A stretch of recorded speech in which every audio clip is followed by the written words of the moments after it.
Good evening, everyone. I'm very excited tonight to have Tom Hojnacki with me. I keep mentioning Tom Hojnacki, and people will say, "Oh, I know that guy. He's a jazz player." Another guy says, "I've seen him conduct," and someone else said, "Yeah, he's a composer." I mean, he actually does a lot of different things. So he's got what you might call an unusually varied musical career.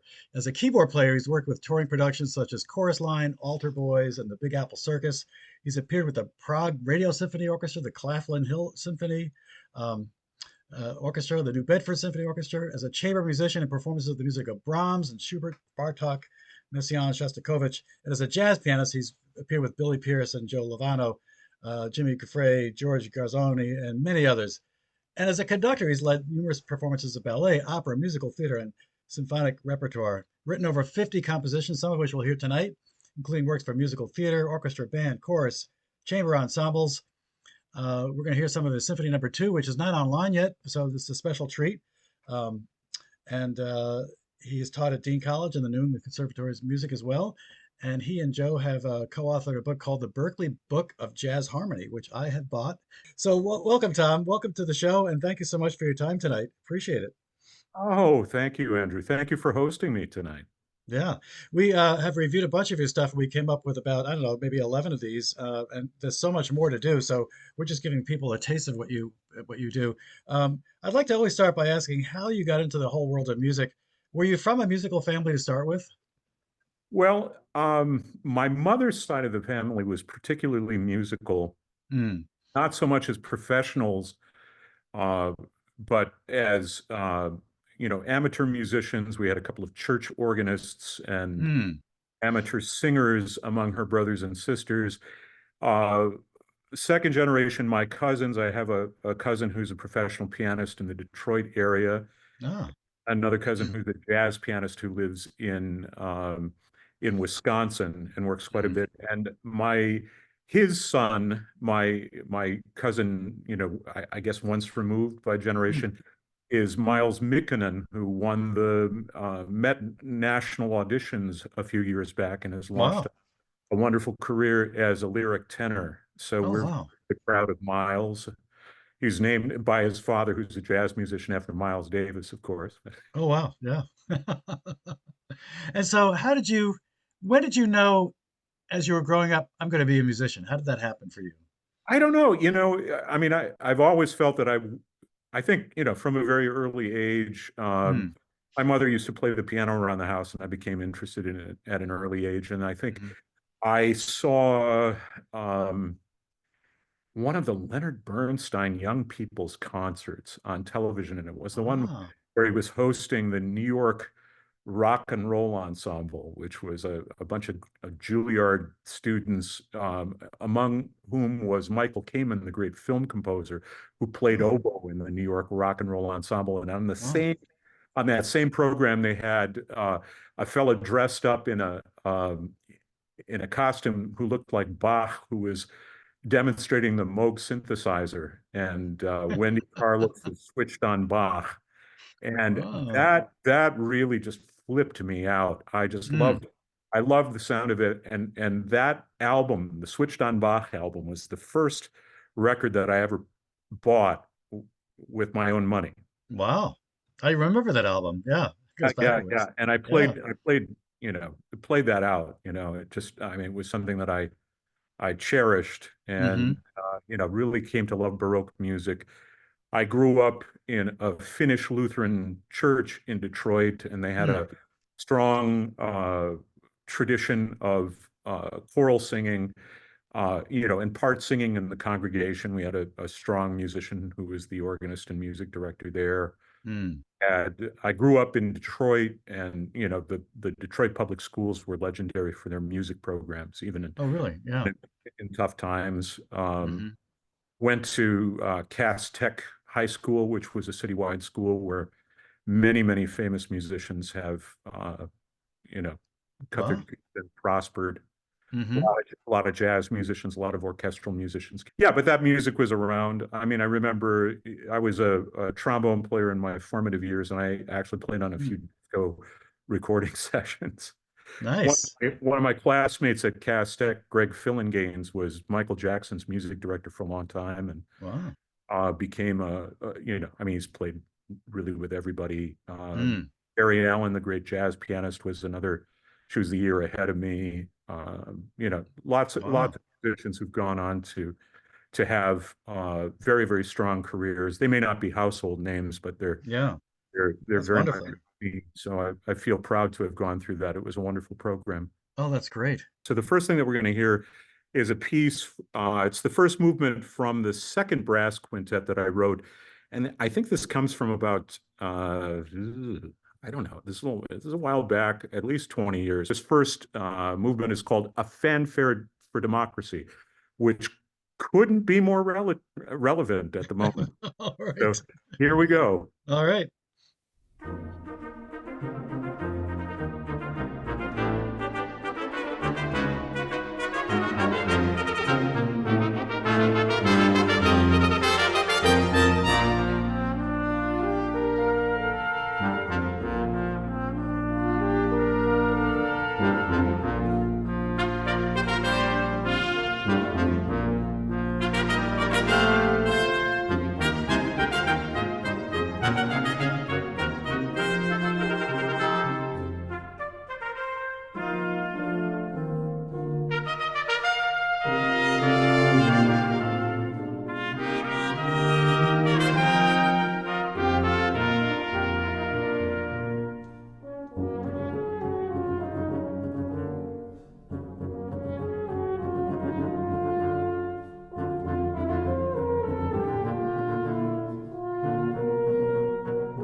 Bravo. Now, how do you go about writing something like that? I mean, you have this wonderful motif that you develop. Do you just come up in your mind with a ba ba ba ba ba? I mean, how do you come up with these ideas and how do you develop them? Ooh, good question. I mean, this was 20 years ago. I don't even Yeah. remember what I did this morning. But Well, I think with this piece, I was kind of going with this particular piece. I was kind of going for the sound of that, like the Washington ceremonial, like the ceremonial military brass band yeah. Yep. that plays at things, and just kind of, I was trying to emulate that, and also write to the strengths of my friends who were playing in this ensemble. This next thing must have a very deep meaning for you. Lament for our loved ones killed in Iraq. That's Yeah. definitely. Yeah. Well, there was all the carnage of the Iraq War at that time. Mm, hmm. Let's just translate it. I'll rededicate it to the people of Ukraine and all the Mm, innocents in Israel and yeah. Gaza right now, It's so just sad that, we as a human race, at least in my lifetime, I was hoping would be somewhat better off than we were 50 years ago. And it's just sad that we're still all killing off each other. It's just very sad. But anyway, I'm glad you wrote this piece. Let's play it for folks. okay, we'll do.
Yeah, it's really interesting. I heard the great jazz pianist and arranger Claire Fisher was interviewed once, and he said, if it brings me to tears and I feel like it's the most beautiful music I've ever heard, then that's enough for me. And Yeah, I don't know if I yeah, always get to that point, but I generally things, if it's moving me, then I feel like I'm on the right track. yeah, definitely.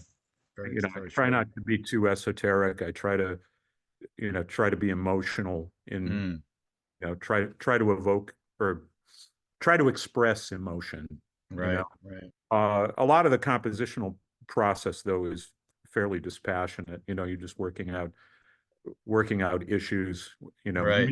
musical ideas and musical relationships and what you're doing. Hmm. Hmm. Um, so yeah, those are the two brass pieces. As I said, I was a trombone player in my formative years, and so I have Mm, real affection for that sound. yeah. And I feel like I understand the instruments, and I've really enjoyed writing for the quintet and um, bridging between the tapered horns and the conical horns. In that particular piece, I used flugelhorn for the second trumpet part, and it makes a beautiful bridge with the horn. You can hear that kind of seamless. Mm, The trumpet starts, the flugelhorn continues, and then the horn continues, and it's like one seamless voice. interesting. Yeah. Huh. So just a little orchestrational thing, and I tend to do that quite a lot. Mm, Like as Wagner did it too. He hmm. actually had his tubans created to create a bridge between the trombones and the horns and the tubas. The Huh. Wagner tuba. I had a series when I was teaching at Berklee. I was at the Berklee College of Music for 23 years before I Mm, retired from academia. hmm. And at one point, I was doing a series called Hojnacki and Shostakovich together again for the first time. And so in that series, with a group, I would do one of Shostakovich's big string and piano pieces. So I did on Mm, the program, I did the quintet, and I wrote a companion string quartet for the second half of the concert. And then mm, on another program, I wrote I did the trio in E minor and the Shostakovich trio in E minor, and then wrote a companion piece from which we'll hear a couple of pieces later on called mm, excursion hmm. versions. And then the last time out, the cellist that I'd been working with, Leo Iguchi, who's a wonderful freelancer in the Boston area and is also the founder and director, along with his wife Sasha, of the Willamette Valley Chamber Music Festival, played on this with me. He and I played the Shasti cello sonata, and then I wrote this piece for him. And Mm, this is the fourth movement. It's just allegro. It has obvious uh, owes a debt to Bartók and perhaps Janáček and Shostakovich. Central European uh, mm, a Central European sound to it. So this hmm. is the fourth movement of my sonata for cello and piano. Excellent. It's Leo Iguchi, and I'm the pianist, for better or worse.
Yay, yay. Yeah, Yeah, that was actually the premiere performance. So that's wonderful. yeah, we're chasing each other around a little bit, but it Now was, it's just piano and cello, right? It sounded so yeah, full with just those two instruments. That was amazing.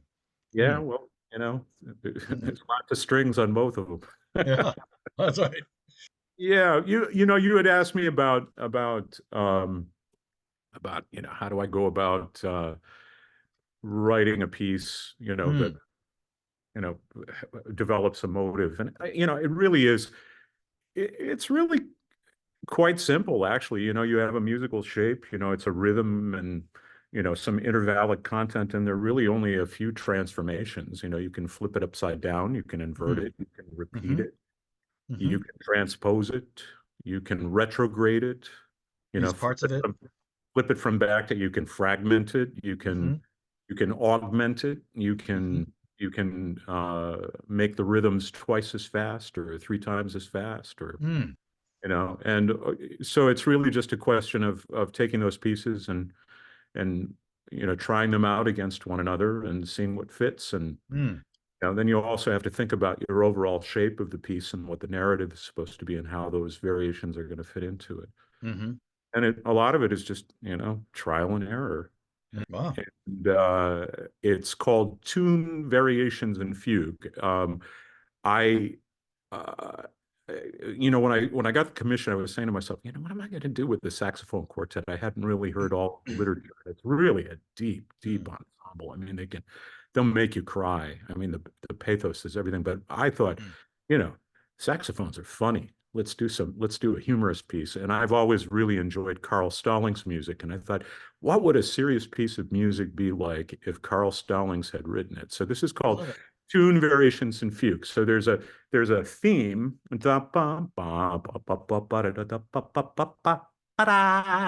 sounds like a cartoon theme. And then the Yeah. rest of it is developing variation based on that original shape. So Mm. every few seconds it morphs into a different style. Huh. Then there's a Baroque fugue replete with wrong notes based on that original theme. It becomes the fugue subject, and then Okay. and there's a madcap quodlibet at the end, I'm and sorry, Metcalf what? a quodlibet. So you'll hear some familiar tunes Oh, okay. topped off. I should say another one of my great favorites and a wonderful musician, a tremendous musician and humorist, Peter Schickele, or the Hmm. composer behind PDQ Bach, was Oh, a okay. big influence on me. I met him when I was a teenager, and Oh, sadly just passed away. There was a big obit for him yesterday oh, in the wow. Times. Great, great, great musician. So Hmm. is you know here's Schickele's influence in tune variations and fugue for Love it. saxophone.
Shameless, I know.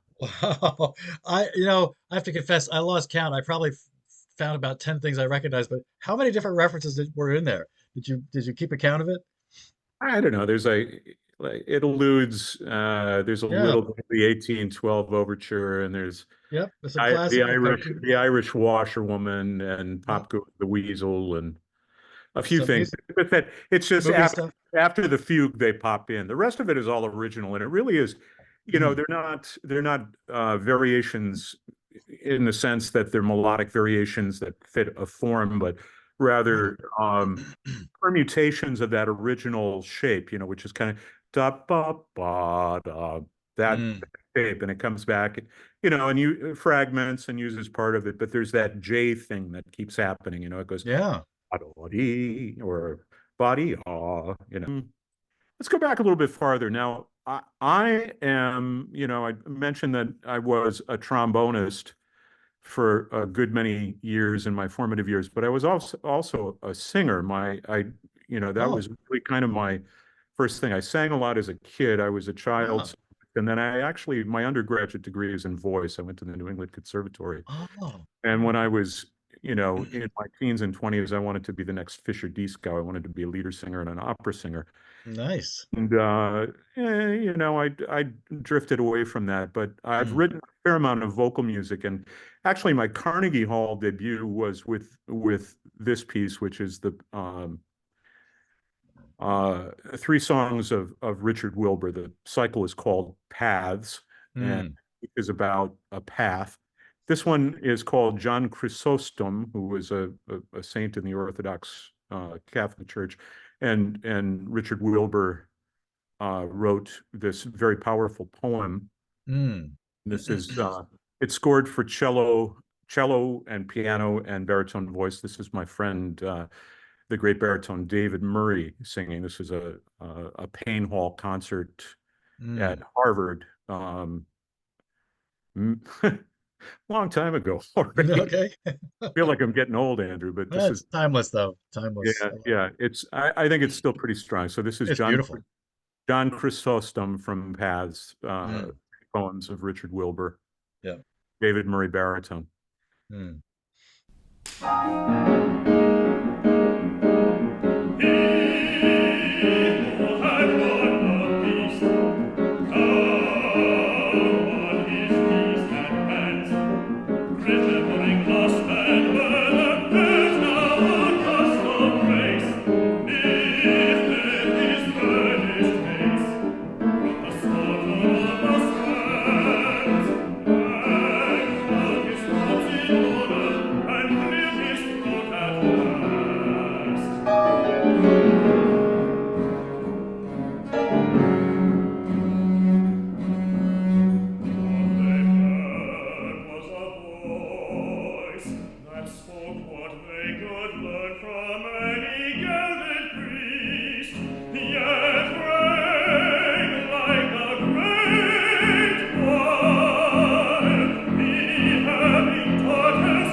quickie.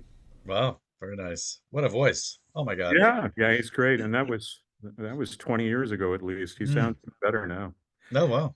Yeah, I've done lots of, one of I drifted from singing into, into playing and composition and music directing and then conducting. And one of the great joys was getting to hire some of my old friends Mm. for opera performances. And Hmm. I did Tosca with David as Scarpia and Carmen, where he sang Escamillo, and some Mm. Verdi and Mozart and Rossini. So it's been a lot of Nice. fun to do that. I love opera and vocal music, and I think that just a sense of line and melody informs everything that I do. Hmm. If Yeah. you understand the voice, instruments are all just an extension of the voice. Hmm. Some of my most recent compositions were songs in memory of a friend of mine who passed away. A lot of his Mm. favorite poems. They still are unfortunately unpremiered yet because of the Hmm. pandemic. I have to make that. Oh, yeah. Yeah. So, shall we go on and move on to some more string music? Would you like that? Sure.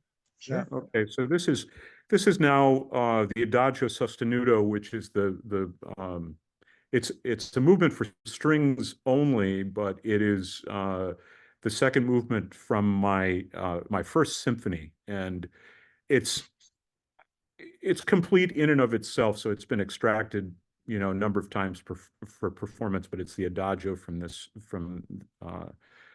much larger 35-minute symphony. So this Mm. is the Prague Radio Symphony Orchestra. Mm. Uh, Julius Williams, my colleague from Berklee, conducting, Hmm. and we did this in the Czech Republic in Prague, actually. So it's a Love it. real nice recording. Beautiful, Mm. beautiful hall, great string players. Hmm.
That is so lush, Tom. And I have to confess, it's one of those things I didn't want it to end. And I was thinking, I wonder how he's going to end this thing. It's like, Thank you. It's sort of, sorrow and catharsis, and yeah, I'm moved by it. That's one of those that, makes me, yeah, sure. I remember the first orchestra piece that I wrote, and I mean, it was, this was when I was doing everything on paper, and Wow. Yeah. not, you didn't have the computer to check. Well, Also, I think if you listen to playback, you can have some false notions about orchestration. interesting. And sometimes the MIDI playback Mm, won't produce the same overtones and resonance that you would get right. with Yeah. actual acoustic instruments. And so, I mean, the point that I was trying to make before was that when I wrote this, it was all in my head, and then I heard it Mm, live for real, and it was just I was just floored by it, and I wow. understood that, there's that old Greek myth of, Aphrodite, the goddess of wisdom, popping up, Zeus giving birth to Aphrodite from his head. Mm, That's kind of what it felt like for me, felt like that, giving birth to my music my over your head. mental progeny. uh, it's hard to describe. It's a really beautiful Yeah. process, when you labor over something, and then it becomes Mm, real and ethereal in the air. hmm So yeah, I mean, it's interesting. Some of these are studio recordings, some of them are live. hmm Some of the studio recordings most often are single take. Think, for composers, the recording is the testament for most people, and Mm, it becomes the performance tradition as well. So, hmm if you want somebody to play your piece, they want to listen to the recording. Right. If they're working from the score, it takes them a long time to get to know how it sounds. Mm. Yeah, speaking of that, some of this stuff is on Apple Music, so if anybody's Oh, interested, excellent. the first symphony's on Apple Music, and that silly saxophone, uh, Mm, the Berlin Saxophone Quartet piece, Tune Variations and Fugue, excellent. is on Apple Music as well. Hmm So let's see. Let's do a little bit more chamber music now. So this next piece is called Luscious, and it's from a larger uh, piece with three movements called In Just Spring, which obviously is based on the famous E. E. Cummings poem. And it was written as a companion piece for a concert that featured the Messiaen Quartet for the End of Time. So it's written for violin, clarinet, cello, and piano. And this is the Claflin Hill Symphony Chamber Players. It's Paul Serpine on clarinet, Johannes Solz on cello, Angel Volchinov on violin, and I'm the pianist again. So this is called Puddle Luscious, and at the very beginning you'll hear an evocation of In Just Spring. And then we're off to the races with some sort of mid-century modern French harmony, Mm, inspired by Messiaen, and stuff that sounds hopefully childlike and spring feverish. hmm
love it. Just to share with people that don't know E. Cummings, this is one of my favorite. I think I was introduced to him with this poem. I'll just do a little bit of it.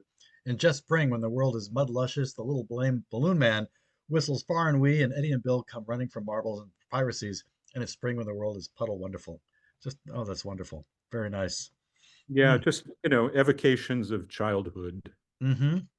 and, you know, evocations of childhood and spring fever. Yeah. Sometimes I write things which are, for want of a better classification, classical forms. I have movements that are uh, entitled Adagio sostenuto and Allegro vivace, in the Right. grand manner. And then there are things that have evocative titles, which are either self-created or are adopted as the inspiration for things. And this Yeah. was, uh, That's great. largely the inspiration for this. I was trying to paint what scenes from the poem. Mm. So moving on to another piece that had verbal influence. I was describing my Shostakovich and Hojnacki Together Again series, and this is the piano trio that I wrote for Lydia Peno, the violinist, and Leo Iguchi, the cellist, and I'm the pianist. We had a trio. We were doing, Beethoven and Shostakovich, and we played this as well, and a couple of other Brahms one, and the trio literature is incredible. It's just great, great music. So this is called Excursions and Diversions, and I was looking for a way out of classical form, and so I decided to write a series of miniatures. And to get myself started, I just made up a bunch of titles like Gary Larson cartoons, like the Boneless Chicken Ranch, or One of my favorites. evocative things like that. So this one, I came up with a bunch of, some of it stuck, some of it didn't. So this first one is one of the diversions. This one is called Country Dance.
Yeah, so that's I guess it's kind of a modern take on the saraband, the courtly dance of saraband, with that Very nice. strong Yeah. accent on too, um, with Hmm. some country fiddle overtone. So the piece is divided in these movements. That was one of the divertimenti, the diversions, and Hmm. their titles like Noir, which is a tango, and then there's a rumba fugue at the end called Fugue State, and Now, Tom, these are not all on SoundCloud, are they? yeah, actually, this entire piece is on. Oh, it is. Oh, good. Yeah. Yeah, if you go to my website, tomhoynatsky.com, Yeah. you can find the whole excursions and diversions. Excellent. Excellent. Yeah, so this the next piece is called Double Rainbow, and again, this was just a title that I came up with, and then I Mm. wrote to title, and so Hmm. this is one of the excursions, so it's a little bit more modernistic, a little bit Mm. more fray. Hmm.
Was very much in a Messiaen mood. Mm. That one Yeah. there. I Wonderful. love the way the piano's just going on continuously and you have all this wonderful evocative stuff on top of it. Yeah. Yeah, that's that the high cello and violin and octaves is kind of copped from uh, movement from the quartet of For the End of Time and Mm. Messiaen arpeggio 9 voice chords. I'm doing kind of fifths that are moving in half step away from one another and Mm. a different arc with that. But I Very think nice. it's an evocative piece. I enjoy the way it came out. It used to be that you'd spend a month writing the piece and then you'd spend another month copying out the parts, and Mm. now you can just extract the parts and clean them up. Yeah. It's a long process to do it well, but Oh my it's God. Yeah. ever so much faster. And if you want to make a change, oh, what a difference! It's just Mm. great. So, have we got time for one more? I think so.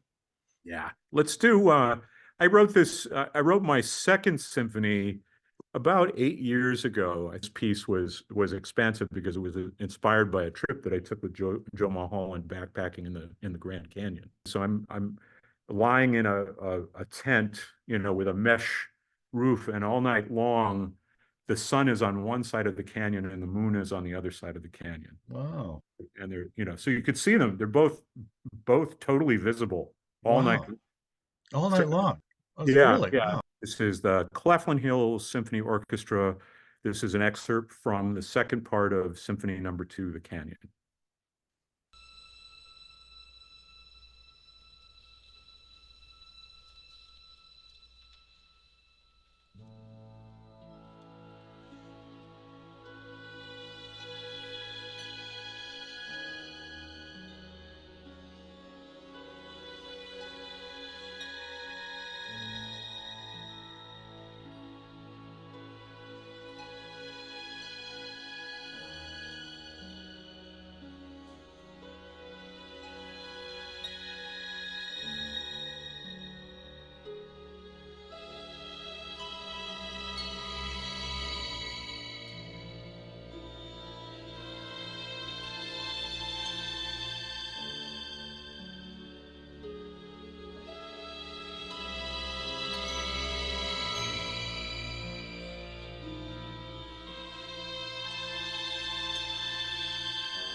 That's so powerful. I love that.